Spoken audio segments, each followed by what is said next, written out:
আলোচিত ইসলামিক বক্তা আবু তোহা মোহাম্মদ আদনান ও সাবিকুন নাহার সারার দাম্পত্য জীবনের ইতি ঘটেছে। সাম্প্রতিক টানাপোড়েন ও ব্যক্তিগত দ্বন্দ্বের পর শেষ পর্যন্ত বিচ্ছেদের সিদ্ধান্তে পৌঁছেছেন তারা। বিস্তারিত জানাচ্ছেন আরিফ হাসান। কাবা ঘরের গেলাফ ধরে কানলেও আপনি আমাকে যে মিথ্যা অপবাদটা দিয়েছেন এটা মাফ হবে না যতক্ষণ আমি মাফ করছি। আমার পারিবারিক যে ইস্যুটি পুরো দেশবাসীর দৃষ্টিগোচর হয়েছে, এর দ্বারা আলেম সমাজকে প্রশ্নবিদ্ধ করা কিংবা দিনকে হেয় প্রতিপন্ন করা কোশ্চিনকালেও আমার উদ্দেশ্য নয়। আমি নিজেও আলেম পরিবার থেকে বিলং করি। আমি আসলে দীর্ঘদিন যাবৎ পারিবারিকভাবে সাফার করে আসছি। তাকে নিয়ে আমি অনেকবার বসার চেষ্টা করেছি, সমাধানের জন্য কথা বলতে চেয়েছি। সে কথা বলারও সে সুযোগটুকু দিত না। সে প্রচন্ড রকম অহংকারী, স্বেচ্ছাচারী, স্বাধীনচেতা মানুষ।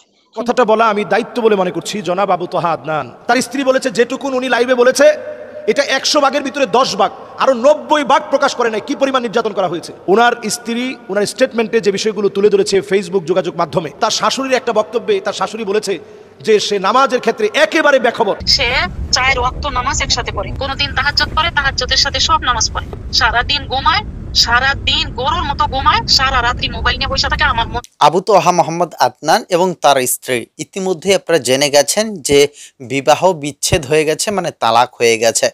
প্রিয় দর্শক শ্রোতা মণ্ডলী, খুবই গুরুত্বপূর্ণ হতে চলেছে আজকের এই ভিডিওটিতে যেহেতু ক্লিক করেছেন, আশা করব সম্পূর্ণ ভিডিওটি দেখবেন। তার বিরুদ্ধে আবু তোহা মোহাম্মদ আদনানের বিরুদ্ধে সর্বশেষ তার স্ত্রী কি অভিযোগ করেছিলেন এবং ভয়াবহ একটা বিস্ফোরক মন্তব্য করেছিলেন তার শাশুড়ি। আমরা জানি যে আবু তোহা মোহাম্মদ হুজুর তিনি কেমন হুজুর, তিনি কিরকম বক্তব্য দিয়ে থাকেন এবং তার কথাগুলো শুনে যুবকরা মানে কতটা মজা পায়। অবশেষে তার মধ্য থেকে একই বেরিয়ে আসলো চাঞ্চল্যকর এক ভয়াবহ তথ্য। চলেন কথা না বাড়িয়ে আজকের মূল ভিডিওটি দেখে আসি।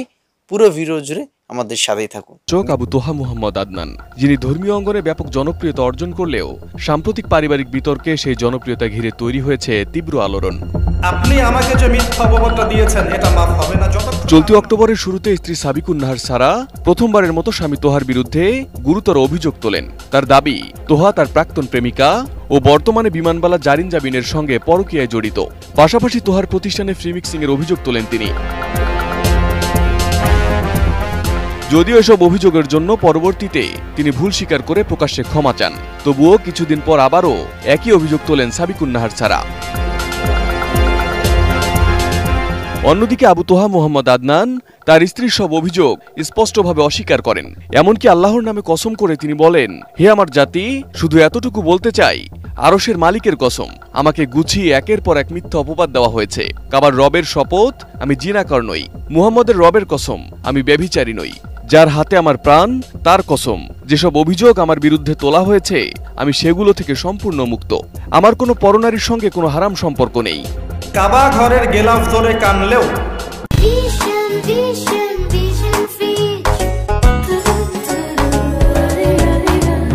কাবা ঘরের গেলাফ ধরে কানলেও আপনি আমাকে যে মিথ্যা অপবাদটা দিয়েছেন এটা মাফ হবে না যতক্ষণ না আমি মাফ করছি। কথা কি বুঝতে পারছেন?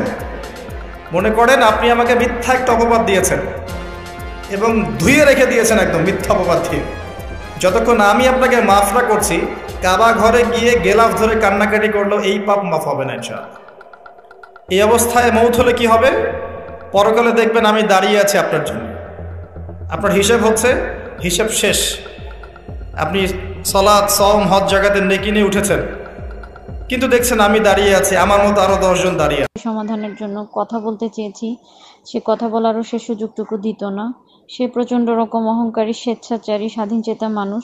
সে নিজের স্বাধীনতার জায়গাটাকেও অক্ষুণ্ণ রাখার জন্যই সে আমার উপরে অমানবিক নির্যাতন চালাতো। আমি যদি কোনো কথাও বলতে চাইতাম, এটা এমন কেন জানি, এভাবে তো মানে তুমি আমার সাথে এভাবে কমিটমেন্ট করো নাই, বা এভাবে তো আমাদের বিয়ে হয় না, এটা তো কথা ছিল না, এতটুকু বলারও সে আমাকে সুযোগ দিত না। সে চাচ্ছে তাই করার জন্য, এক কথায় যেটা বললাম, তার স্বাধীনতার জায়গাটাকে টিকিয়ে রাখার জন্য সে কখনো বসতো না, বসে নাই।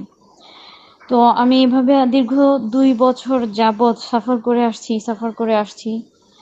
আমি ফাইনালি বাধ্য হয়ে এই প্ল্যাটফর্মে সমাধানের জন্য কথাগুলো বলতে সচেষ্ট হয়েছি। এছাড়াও তাদের মতো জেনারেল কিছু মানুষ যারা দিনের ভাষা জ্ঞান রাখে, প্রকৃত আলেমদের সাথে যাদের তেমন কোনো সম্পর্ক নাই, তারা দিনের ভাষা জ্ঞান রাখে, সেই জ্ঞান দ্বারা তারা একাধিক বিয়ের ব্যাপারে যেই ফ্যান্টাসি ছড়িয়েছে সমাজে, এটা খুবই ক্ষতিকর। এবং প্লাস আমি যে দেখি সে তার নানান ফাউন্ডেশনের কার্যক্রমের নামে তাকে যে মানুষ ফিনান্সিয়ালি হেল্প করে, এই টাকাটা দিয়েও বা এই হেল্পের জায়গাটা থেকেও সে তার লিপ্সা চরিতার্থ করার জন্য অনেক অ্যাডভান্টেজেসগুলো নিয়ে থাকে, অনেক সুযোগ সুবিধা ব্যবহার করে থাকে নারীদেরকে মন গলানোর ক্ষেত্রে। তো এটাও আমার মনে হয়েছে যে সাধারণ মানুষের সচেতন হওয়াও দরকার। আমার লাইফের সমাধান হোক, এটাও আমি চেয়েছি। সাধারণ মানুষের যেন এই যে একাধিক বিবাহ নিয়ে যে ফ্যান্টাসি বা যে ট্রেন্ড চালু করেছে জেনারেলরা, বিশেষ করে প্রকৃত জ্ঞান বা গভীর জ্ঞান অর্জন না করে, এর উদ্দেশ্য হাকিকত না উপলব্ধি করেই এই বিষয়টা সম্পর্কে সচেতনতা সৃষ্টি করা এবং তাকে ফিনান্সিয়াল সাপোর্ট করার ব্যাপারে যেই মানে মানুষরা তাকে যে সাপোর্ট করে এবং এর যেই সে অপব্যবহার করে এই বিষয়টা। ওই যে আমার মেয়ের মাথাটা নষ্ট করে দিছে হুজুর। আমার মেয়ের অনেক মাথা ছিল, অনেক জ্ঞান ছিল, অনেক কিছু করতে পারতো। যেমন মাথায় আঘাত করছে, এমন অন্তরে আঘাত করছে, এমন বিয়ে বিয়ে বলে আঘাত করছে, ভালোবাসি বলে আঘাত করছে। চতুর্দিকের আঘাতে আঘাতে আমার মেয়ের অনেক মাথা নষ্ট হয়ে গেছে। অনেক অনেক নারী লিপ্স, তার চোখের হেফাজত নাই। সে অনেক, আমি বইলে শেষ করতে পারবো না। কিন্তু সে অহংকারী, যে নিজের দোষ নিজে জানে যে এটা আমি দোষ করছি, এটা আমি অন্যায় করছি, কিংবা এটা আমার গুনাহ হয়েছে, সে তওবা করে ফিরে আসে। কিন্তু সে যা করে সে মনে করে এটাই ঠিক। সারা রাত্রি মোবাইল নিয়ে বসে থাকবো আর আমার মেয়ের সাথে খেউ খেউ ঘেউ ঘেউ করবো, অমুকরে ভালোবাসি, তমুকরে ভালোবাসি, তুমি একটু আমাকে বিয়ে করায় দাও, তুমি আমাকে একটু বিয়ে করায় দাও। আমি আসলে দীর্ঘদিন যাবৎ পারিবারিকভাবে সাফার করে আসছি। তাকে নিয়ে আমি অনেকবার বসার চেষ্টা করেছি, সমাধানের জন্য কথা বলতে চেয়েছি। সে কথা বলারও সে সুযোগটুকু দিত না। সে প্রচন্ড রকম অহংকারী, স্বেচ্ছাচারী, স্বাধীনচেতা মানুষ। এবং প্লাস আমি যে দেখি সে তার নানান ফাউন্ডেশনের কার্যক্রমের নামে তাকে যে মানুষ ফিনান্সিয়ালি হেল্প করে, এই টাকাটা দিয়েও বা এই হেল্পের জায়গাটা থেকেও সে তার লিপ্সা চরিতার্থ করার জন্য অনেক অ্যাডভান্টেজেসগুলো নিয়ে থাকে, অনেক সুযোগ সুবিধা ব্যবহার করে থাকে নারীদেরকে মন গলানোর ক্ষেত্রে। আবু তোহা আদনানকে আমি যতটুকু দেখেছি মাহফিল অঙ্গনে অনেক সময় সে অনেক দেরি করে মাহফিলে পৌঁছায়, এবং আমি নিজে এটা সাক্ষী যে রাত 11টার সময় সে মাহফিলে গিয়েছে, 11টা 29 মাহফিলে গিয়েছে, যেখানে আমি নিজে বক্তা ছিলাম। প্রশ্নের মুখে এজন্য কথা বলতে চাই কারণ ওনার স্ত্রী মাওলানা কোরবান আলী রহমতুল্লাহ আলাইহির একজন মেয়ে।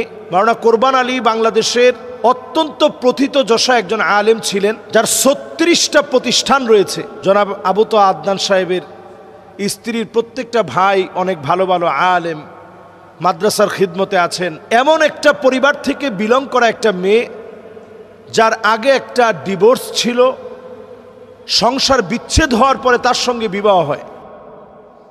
আমরা দেখেছি যে আবু তোহা আদনানকে নিয়ে যে বিষয়গুলো নিয়ে বারবার প্রশ্ন আসছে, এবং কথাটা বলা আমি দায়িত্ব বলে মনে করছি। জনাব আবু তোহা আদনান বাংলাদেশের সুপরিচিত দিন প্রচারকদের মধ্যে তিনি একজন, যারা দিনের কথা বলেন তাদের মধ্যে একজন, দাঈ ইলাল্লাহ। যদিও তিনি মাদ্রাসায় পড়েছেন, মাদ্রাসায় পড়ুয়া কোনো আলেম নন।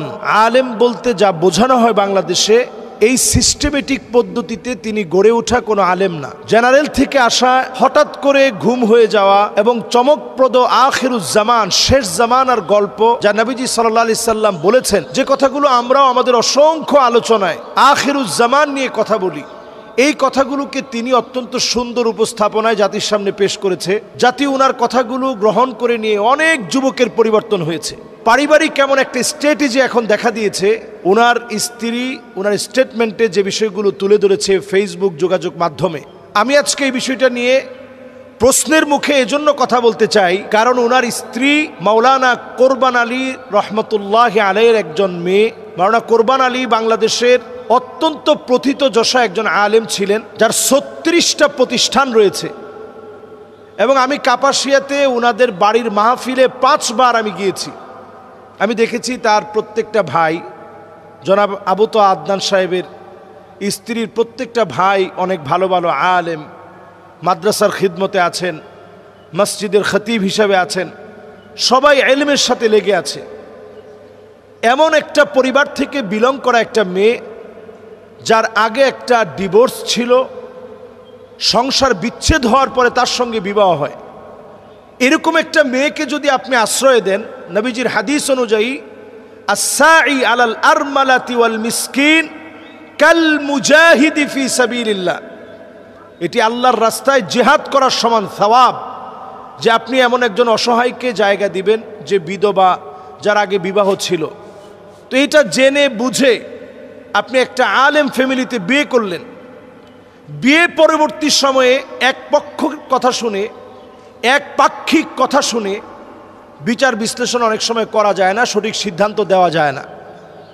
তারপরেও যেহেতু এই পরিবারটাকে আমি কাছ থেকে চিনি, তাদের সম্পর্কে কাছ থেকে আমি জানি, আবু তোহা আদনানকে আমি যতটুকু দেখেছি মাহফিল অঙ্গনে অনেক সময় সে অনেক দেরি করে মাহফিলে পৌঁছায়, এবং আমি নিজে এটা সাক্ষী যে রাত 11টার সময় সে মাহফিলে গিয়েছে, 11টা 29 মাহফিলে গিয়েছে, যেখানে আমি নিজে বক্তা ছিলাম।